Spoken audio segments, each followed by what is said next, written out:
Ada buku yang amat sangat baik, judulnya Tarikh Ad-Diyanah Al-Yahudiyah, sejarah agama Yahudi. Di sana diceritakan bagaimana orang Yahudi percaya bahwa nanti di akhir zaman akan datang seorang nabi, dan mereka menyebut dia manakala berperang. Ini Yahudi, ini Bani Ghatafan. Mereka berperang dengan Bani Ghatafan, dan sebelum berperang mereka berdoa kepada Allah, ya Allah, tolonglah kami melawan Bani Ghatafan berkat nabi terakhir yang engkau utus. Sudah datangkah nabi terakhir itu? Sudah. Siapa dia?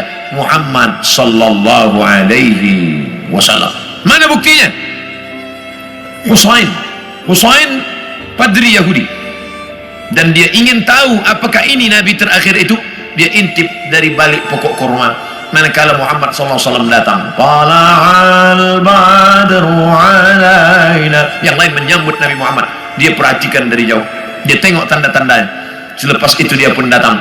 Engkaulah nabi terakhir. Asyhadu an la ilaha illallah wa asyhadu anna Muhammadan Rasulullah. Selepas itu Nabi robah nama dia menjadi Abdullah bin Salam. Dia pun masuk ke rumah Nabi. Tak lama selepas itu datang orang Yahudi ramai-ramai. Nabi bertanya kepada mereka, kamu kenal dengan Husain? Kenal. Siapa Husain? Padri kami. Siapa Husain? Anak orang baik. Husain adalah orang baik, anak orang baik, keturunan orang baik. Apa kata Nabi? Husain sekarang ada dalam rumahku dan dia sudah Islam. Apa pendapat kamu? Husain orang paling jahat, anak paling jahat, datuk nenek moyangnya orang jahat, dan dia ada paling jahat di dunia. Kenapa Husain masuk Islam? Kenapa mereka tidak? Karena Husain melepaskan dari segala kepentingan. Sedangkan yang ini masih inginkan kekuasaan, masih inginkan harta benda. Bila aku masuk Islam, nanti aku akan susah, aku akan miskin. Alladzina atainahumul kitab, mereka yang kami berikan Taurat dan Injil, ya'rifunahu kama ya'rifuna abna'ahum. Mereka mengenal Muhammad sallallahu alaihi wasallam sebagaimana mereka mengenal anak kandung mereka sendiri. Nauzubillah, accident, terjadi musibah, hancur muka anak.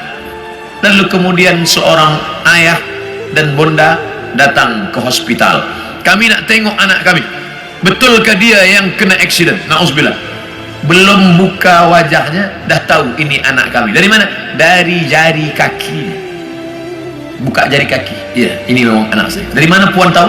Dari mana tuan tahu? Ini kaki anak kami.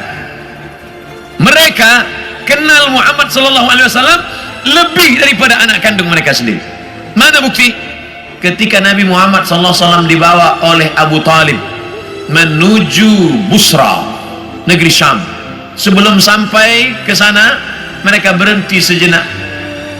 Lalu Bahira keluar. Bahira keluar daripada tempat suci. Bahira seumur hidup tak pernah keluar, dia hanya beribadah saja. Tapi hari itu Bahira datang. Apa kata Bahira? Bertanya kepada Abu Talib, ya rajul, wahai lelaki, siapa anak kecil ini? Kata Abu Talib, ini anakku, hadha ibni. Kata Bahira, kalau betul kitab yang kubaca, ini bukan anakmu, anak ini yatim, ayahnya dah mati sebelum dia lahir. Kenapa? Karena 3 tanda aku tengok. Pokok kayu bersujud, batu-batu bersujud, dan ada awan yang dari tadi menaungi dia. Tersenyum Abu Talib, ini memang bukan anakku, ini adalah anak saudaraku. Karena orang biasa berkata anak saudara itu anak kita juga. Begitulah Bahira tahu bahwa ini anak ayahnya sudah meninggal. Itulah yang ditulis dalam syair Al-Barzanji, walamma tamma min hamlihi, ketika hamilnya sempurna, syahrani 2 bulan, ala ashhuril aqwalil marwiyah, menurut hitungan bulan qamariyah, tufiya bil madinatil munawwarati abuhu Abdullah, meninggal ayahnya Abdullah 2 bulan. Kenapa mereka tahu? Kerana itu tertulis dan dituliskan dalam Al-Quran surat As-Saff, ya'ti mim ba'dismuhu Ahmad, akan datang nabi terakhir nanti dan dia bernama Ahmad. Kenapa yang datang itu Muhammad? Muhammad masyhur di bumi, Ahmad masyhur di antara malaikat. Ahmad dia, Muhammad dia, Toha dia, Yasin dia, Al-Fatih dia, Al-Khatim dia. Al-Fatihu lima ughliq wal khatimu lima sabaq nasirul haqqi bil haqq yahdi ila siratikal mustaqim. dialah Al-Aqib, dialah Al-Hashir, huwa Ahmad, huwa Muhammad, huwa Taha, huwa Yasin, huwa Khatim, huwa Fatih, huwa Al-Aqib, huwa Al-Hashir, huwa Al-Hami. 99 ini nama-nama, tapi dia juga adalah Muhammad sallallahu alaihi wasallam. Kenapa mereka tak beriman? Karena mereka berkeyakinan yang datang itu keturunan Ibrahim, tapi dari jalan nasab Ishak. Ibrahim punya anak Ishak, Ishak punya anak Yakub, Yakub nama lain daripada Yakub Israel, maka anak cucu Yakub disebut dengan Bani Israel.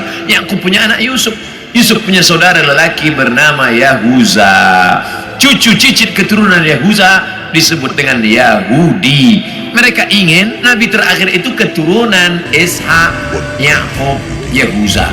Sedangkan yang lahir terakhir ini Muhammad SAW, anak Abdullah, anak Abdul Muttalib, anak Hashim, anak Abdi Manaf, anak Qusay. Qusay lah yang membina Darun Nadwah di kota Makkah Al-Mukarramah. Cucu cicit keturunan daripada Adnan, Adnan keturunan daripada Ismail, Ismail anak daripada Ibrahim alaihissalam.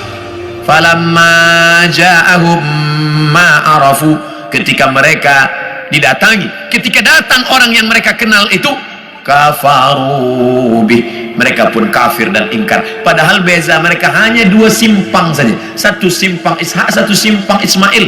Mereka tak percaya.